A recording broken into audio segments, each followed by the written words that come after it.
Welcome back to another video. Today we're going to be talking about how to buy a call option. And the stock we have in focus today is Microsoft. So we're over here on Yahoo Finance. I got the 3-month chart pulled up on Microsoft. I got the Bollinger Bands on there, and I got a 50-day moving average on the chart. So what is a call option? So when you're buying a call option, okay, you can buy or sell options, but today we're going to focus on buying an option. When you buy a call option, you want the stock to go up to a certain price by a certain date. So it's literally just that simple. But there are a few factors that influence how much money you're going to make, and these are the Greeks. And so we'll take into account things like the delta, and for every dollar the underlying stock moves, the premium that you get will move that amount. And you have theta, which is the time decay. So it is a little bit of a race against the clock here. So, and I'll explain a little bit of that stuff later on. So looking at Microsoft, and if I'm gonna say I want something to go up to a certain price by a certain date, I want to buy it at the bottom of this Bollinger Band. Look where Microsoft is currently trading at. It's currently trading at 409.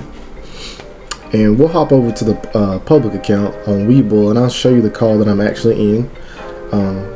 I bought the 400 September 25 call. So that gave me plenty of time to be right. So as Microsoft move away from the number 400 or where it's currently trading at, I'll make money. So when we look here, it's at 409. And I said it'd go to 400. So with that being said, the trade is already what we call in the money. Because there's 3 types of moneyness. There's in the money, at the money, and out the money. So when I'm picking a call option, like I said before, I want to look at it when it's at the bottom of the band. And I love to see this gap here. I love to see that. So this was on the 29th or the 30th, and I think this is the day that Microsoft reported their earnings, and they actually reported good earnings. Like, they beat on the top line as far as the revenue, and they beat on the bottom line as far as the earning per share. But what dragged Microsoft down? It was their guidance or their outlook on their cloud business. They have Azure, which is their cloud business. Those numbers came in a little light, but it's okay because all the other hyperscalers that have cloud, everybody came in a little light. So it's not like it's a major issue, and it's not like, oh, Microsoft's going out of business. Like, I love to see this. I love to see when a company reports earnings and then they go down, because you know all it is at the end of the day is just a buying opportunity. And I love this right here. So I placed this $400 call, saying that it was going to go, to 400 by September. And we'll hop over to Webull so I can show you what it looks like. Okay, so we're over here on Webull, and I'm already in this trade. And what I have pulled up here is the options chain, and I have just the calls pulled up. So when we look, I'm in the 400 call. It says P1. I have one contract. And when we look at the bid and the ask, it cost me around $4 grand to do this. I'm down just slightly on the position, which is okay. I have so much time. I have 223 days to be correct, so I'm not worried about it whatsoever. But when you're placing a trade, you're going to place your price somewhere in between this bid and this ask, and you want to get in as low as possible because you want the stock and the option to go up. And then when we look at the delta here, it's a 0.64. So as Microsoft, as it moves up, it's currently at 409. So if it goes to 410.75, I'll get 64 cents. But it's 64 cents per stock that's in the contract. So there's 100 shares in one contract.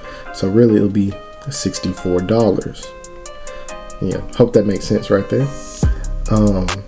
And also we look at the theta. So this 0.06, and that's really good right there. So this is the value that you're going to lose on a daily basis. So the delta and the theta, they're constantly fighting one another.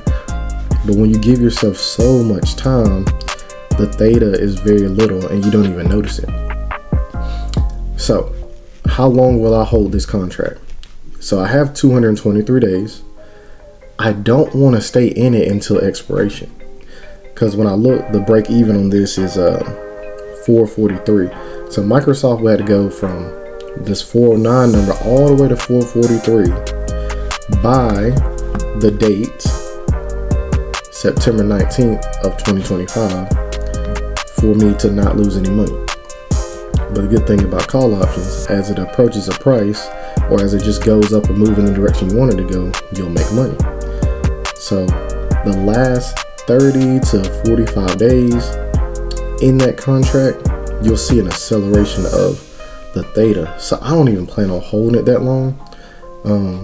And the way I like to do it, I like to look at the chart and I like to pick a price. So it's at 409. So I'll be looking to get out at a certain price, stock price. And we'll hop over and look at that. Okay, so we're back at Yahoo Finance.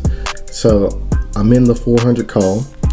I want to ride Microsoft back up until it gets closer to this 50-day moving average. So that's right around 430. So that's where I feel comfortable getting out. So riding from this 409 to 430, I don't care where it is, I'm out. I don't want to be greedy. I don't want to overstay my welcome. I want to take my cash and I want to buy something else with it. So when you're doing options, you don't want to be married to the trade. You get your money and you get out. So I hope this example made sense, and thank you for everything, and until the next time.